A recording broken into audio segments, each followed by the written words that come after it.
Good morning everyone. सभी students का एक बार पुनः मैं हमारे महाविद्यालय के इस यूट्यूब चैनल पर हार्दिक अभिनंदन एवं स्वागत करता हूं। और जिस किसी ने भी अगर हमारे महाविद्यालय के इस यूट्यूब चैनल को सब्सक्राइब नहीं किया है तो सब्सक्राइब कर लो, ताकि जो आपको नए वीडियोज़ है उनकी अपडेट मिलती रहे। हम जो हमारा अनिवार्य विषय है स्नातक प्रथम, चाहे वो कोई सा ही संकाय हो, कला हो, वाणिज्य हो, विज्ञान हो, इसका जो प्रथम वर्ष का पेपर है इसमें एक कंपलसरी सब्जेक्ट है गांधी जीवन और दर्शन, और इसमें है वो 50 अभ्यासद टाइप के या बहुविकल्पीय क्वेश्चन आते हैं। तो इसमें हम जो सेकेंड यूनिट है इसमें आज हम अहिंसा है। पिछले जो हमारा प्रीवियस वीडियो में हमने अहिंसा के बारे में चर्चा की थी, और आज हम अहिंसा के बारे में आगे वो चर्चा कर रहे हैं। गांधी जी का है वो अहिंसा में दृढ़ विश्वास था। ये हमने पिछले वीडियो में जाना ही था कि गांधी जी है, इनका अहिंसा में दृढ़ विश्वास था, और इन्होंने या गांधी जी ने अहिंसा के निम्नलिखित 3 अवस्थाएं बताई है। गांधी जी ने अहिंसा इसकी कितनी अवस्थाएं बताई? 3 अवस्थाएं बताई है। पहले ये बता रहे हैं कि जागृत अवस्था या चेतन अवस्था, इसको ये जागृत अवस्था या चेतन अवस्था बोलते हैं। ये अहिंसा का सर्वोत्कृष्ट रूप है। तो पूछ ले कि गांधी जी की जो कौन सी अहिंसा का है वो सर्वोत्कृष्ट रूप है या सर्वोच्च रूप है, तो कौन सा है? जागृत अवस्था या चेतन अवस्था। साधन संपन्न या जो साधन संपन्न होते हैं, वो जो बहादुर लोग होते हैं, उन व्यक्तियों की अहिंसा है ये। नैतिक धारणाओं में ये जो जागृत अहिंसा है या जागृत जो अवस्था है, ये नैतिक धारणाओं में क्या रखती है? दृढ़ विश्वास रखती है। इसमें व्यक्ति प्रहार करने की क्षमता रखता है, व्यक्ति बहादुर होता है, व्यक्ति साधन संपन्न होता है, व्यक्ति प्रहार कर सकता है, हमला कर सकता है, क्षमता रखता है। परंतु इस रूप को जीवन के सभी क्षेत्रों को असंभव को संभव में, मतलब पहाड़ों को हिला देने वाली अपार शक्ति होती है। किसमें? जागृत अवस्था में। तो जागृत जो अवस्था है इसे अहिंसा का सर्वोत्कृष्ट रूप कहा जाता है। महात्मा गांधी ने जागृत अहिंसा को अहिंसा का सर्वोच्च रूप का है। ये साधन संपन्न और बहादुर व्यक्तियों की अहिंसा है। क्वेश्चन पूछ ले ऑब्जेक्टिव टाइप कि जो साधन संपन्न या बहादुर व्यक्तियों की अहिंसा है तो कौन सी है? जागृत अहिंसा या चेतन अहिंसा।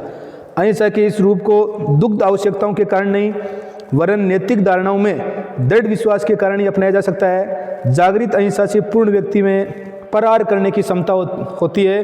व्यक्ति है वो साहसी होता है, व्यक्ति बहादुर होता है, व्यक्ति हमला कर सकता है, किंतु वह इसका इच्छुक नहीं होता है। उसके पास शक्ति है फिर भी वो हमला नहीं करेगा, प्रहार नहीं करेगा, क्योंकि वो इसका क्या नहीं है? इच्छुक नहीं है। अहिंसा के इस रूप में केवल राजनीतिक क्षेत्र में नहीं, अहिंसा का जो ये रूप है जागृत अहिंसा या चेतन अहिंसा, ये सिर्फ राजनीतिक क्षेत्र में नहीं अपितु जीवन के सभी क्षेत्रों में दृढ़ता के साथ अपनाया जाना चाहिए। महात्मा गांधी बोल रहे हैं इसको सिर्फ राजनीतिक क्षेत्र में ही नहीं, इस रूप को सिर्फ राजनीतिक क्षेत्र है इसी में नहीं, जीवन के जो सारे क्षेत्र है, आर्थिक है, सामाजिक है, और भी जो मनोवैज्ञानिक है, उस सब में इसको क्या करना चाहिए? अपनाना चाहिए। क्योंकि ये क्या है? इसमें व्यक्ति के पास प्रहार करने की, हमला करने की, मुकाबला करने की क्षमता होती है, फिर भी व्यक्ति क्या नहीं करता है? हिंसा नहीं करता है, और व्यक्ति अहिंसा रहता है। इसमें इतनी शक्ति होती है कि असंभव को भी क्या कर सकती है? संभव कर सकती है, और पहाड़ों को हिला देने वाली क्या होती है? अपार शक्ति होती है। तो ध्यान रखना है, जो सर्वोच्च या सर्वोत्कृष्ट जो अहिंसा की अवस्था कौन सी है? तो कौन सी है? जागृत अवस्था या चेतन अवस्था है। इस बात का ध्यान रखना है। अहिंसा के इस रूप में असंभव को संभव में बदलने और पहाड़ों को हिला देने की अपार शक्ति निहित होती है। तो ये हो गई जागृत अवस्था है। अहिंसा की जो हम अवस्थाएं पढ़ रहे हैं इसमें पहली जागृत अवस्था है, और ये सर्वश्रेष्ठ अहिंसा की अवस्था है, सर्वोच्च रूप है ये अहिंसा का। और इसमें व्यक्ति क्या होता है? ताकतवर होता है, मजबूत होता है, फिर भी वो हिंसा नहीं करता है। दूसरा है औचित्यपूर्ण अहिंसा। औचित्यपूर्ण अहिंसा है ये जीवन के किसी क्षेत्र विशेष में, ये औचित्यपूर्ण अहिंसा है जहाँ उचित हो, जीवन के जिस क्षेत्र में उचित हो या विशेष आवश्यकता पड़ जाए वहाँ पर इस अहिंसा को क्या किया जाता है? अपनाया जाता है। अहिंसा के औचित्यपूर्ण रूप को जीवन क्षेत्र के किसी विशेष आवश्यकता के पड़ने पर औचित्य अनुसार एक नीति के रूप में अपनाया जाता है। ये निर्बल व्यक्तियों की अहिंसा या असहाय व्यक्तियों का निष्क्रिय प्रतिरोध होती है। ये किसकी अहिंसा है? निर्बल व्यक्तियों की है। जो क्या है? निर्बल है, जो कमज़ोर है, जो वंचित है, तो उनकी है। निर्बल व्यक्तियों या असहाय व्यक्तियों की है, जिसे क्या कहते हैं? निष्क्रिय प्रतिरोध कहते हैं। तो पूछ ले निर्बल व्यक्तियों की अहिंसा कौन सी है, या निष्क्रिय प्रतिरोध कौन सी अहिंसा में पाया जाता है? तो कौन सी है? औचित्यपूर्ण अहिंसा है। यहाँ से भी क्वेश्चन आ सकता है। इसमें नैतिक विश्वास के कारण नहीं, वरन निर्बलता के कारण ही हिंसा का प्रयोग नहीं किया जाता है। इसमें व्यक्ति में विश्वास नहीं होता है, नैतिक रूप से मजबूत नहीं होता है, परंतु वो निर्बल है, वो कमज़ोर है, इसलिए वो क्या नहीं करेगा? वो हिंसा का प्रयोग नहीं करेगा। फिर भी यदि इसे ईमानदारी, साहस और सावधानी पूर्वक एक नीति के रूप में अपनाया जाए तो इससे कुछ सीमा तक वांछित लक्ष्य की प्राप्ति की जा सकती है। फिर भी इसे ईमानदारी से, साथ से सावधानी पूर्वक अपनाया जाए तो भी इसमें कुछ सीमा तक क्या किया जा सकता है, लक्ष्य है उसकी प्राप्ति की जा सकती है। लेकिन ये जागृत अहिंसा के समान प्रभावशाली नहीं हो सकती, परंतु ये जो जागृत अहिंसा है उसके समान क्या नहीं है, प्रभावशाली नहीं है। जहाँ हमारे को जीवन में विशेष परिस्थितियाँ, वहाँ पर हम इसका उपयोग कर सकते हैं, पर ये जागृत जो अहिंसा है उसके अनुसार क्या नहीं है, प्रभावशाली नहीं है। आंतरिक विश्वास नहीं वरन परिस्थितियों की मांग पर आधारित होने के कारण, ये आंतरिक हमारे को अंदर से विश्वास नहीं है, परंतु परिस्थितियों की मांग पर आधारित होने के कारण अहिंसा के इस रूप में आवश्यक होने पर हिंसा का प्रयोग किया जा सकता है। इसमें हिंसा का प्रयोग कर सकते हैं। और औचित्यपूर्ण अहिंसा को व्यवहारिक अहिंसा भी कहा जाता है। औचित्यपूर्ण अहिंसा का दूसरा नाम कौन सा है, तो दूसरा नाम कौन सा है, व्यवहारिक। दूसरा नाम कौन सा है, व्यवहारिक अहिंसा। इस बात का ध्यान रखना है। तीसरी है वो है भीरुओं की अहिंसा। इसे कायर या डरपोक की अहिंसा की अवस्था भी कह सकते हैं। और ये नितांत अमानवीय है, नितांत अमानवीय है, अप्राकृतिक है, असम्मानजनक है। भीरुओं की अहिंसा, कई बार इसे डरपोक या कायर व्यक्ति भी अहिंसा का दम भरते हैं, किंतु उनकी इस प्रवृत्ति को अहिंसा नहीं वरन डरपोक और कायर व्यक्तियों की निष्क्रिय हिंसा कहा जाना चाहिए। क्योंकि डरपोक है, ये कायर है, इसलिए इनकी निष्क्रिय, क्योंकि कर कुछ नहीं कर सकते। एक डरपोक संकट का सामना करने की अपेक्षा उसे क्या हो जाता है, भाग जाता है। एक डरपोक है, वो संकट का सामना नहीं करेगा, क्या कर जाएगा, वो डरपोक व्यक्ति वो भाग जाएगा। गांधी जी के शब्दों में कायरता और अहिंसा पानी और आग की भांति एक साथ नहीं रह सकते। गांधी जी के शब्दों में कायरता और अहिंसा है, कायरता व अहिंसा है, वो एक साथ नहीं रह सकते।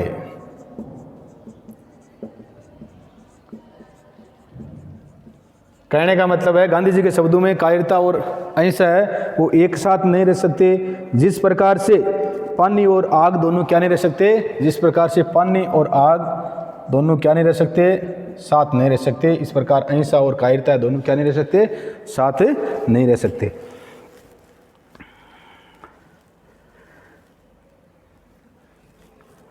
अब अहिंसा के सामाजिक और राजनीतिक आयाम, अहिंसा का सामाजिक व राजनीतिक आयाम या राजनीतिक पक्ष कौन सा है, अहिंसा का सामाजिक व राजनीतिक आयाम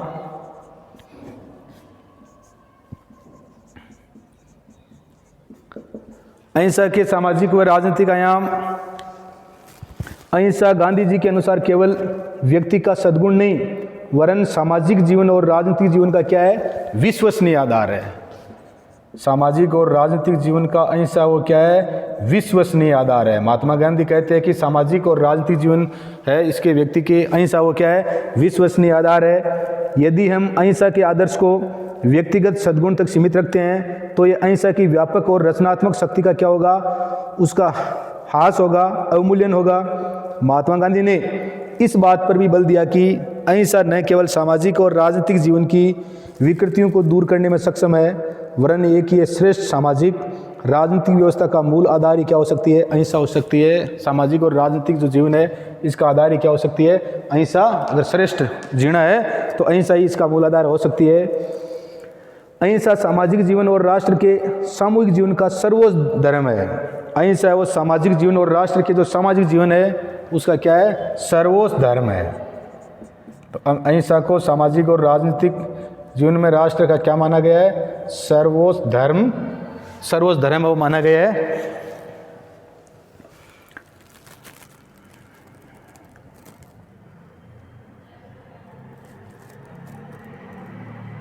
अब अहिंसा के अंतर्राष्ट्रीय आयाम, अहिंसा के अंतर्राष्ट्रीय आयाम,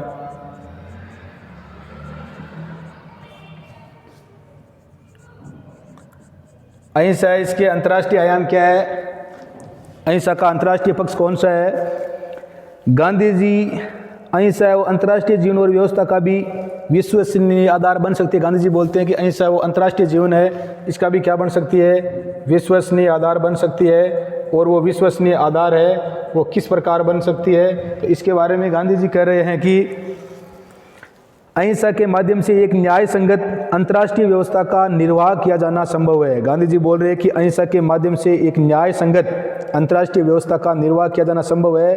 गांधी जी का दृढ़ निश्चय है कि अहिंसा के द्वारा किसी भी अंतर्राष्ट्रीय समस्या का क्या किया जा सकता है, समाधान किया जा सकता है। गांधी जी बोल रहे हैं कि अहिंसा के माध्यम से किसी भी अंतर्राष्ट्रीय समस्या उसका क्या किया जा सकता है, समाधान किया जा सकता है। पर क्या होना चाहिए, दृढ़ निश्चय होना चाहिए, दृढ़ मत होना चाहिए। तो गांधी जी ये बातें बोल रहे हैं। गांधी जी स्वयं बोल रहे हैं साधन बीज है और साध्य वृक्ष है। गांधी जी बोल रहे हैं कि साधन क्या है, बीज है, वह साध्य क्या है, वृक्ष है। गांधी जी साधन और साध्य दोनों की पवित्रता पर बल देते हैं। साधन का मतलब होता है, साध्य मतलब वृक्ष, वृक्ष लक्ष्य है, मतलब बीज से किसका निर्माण हुआ है, वृक्ष का निर्माण हुआ है, तो ये सर्वोच्च निर्माण हो गया है, इसके लक्ष्य को प्राप्त कर लिया है, और बीज वो साधन है जिससे वृक्ष की क्या हुई है, प्राप्ति हुई है।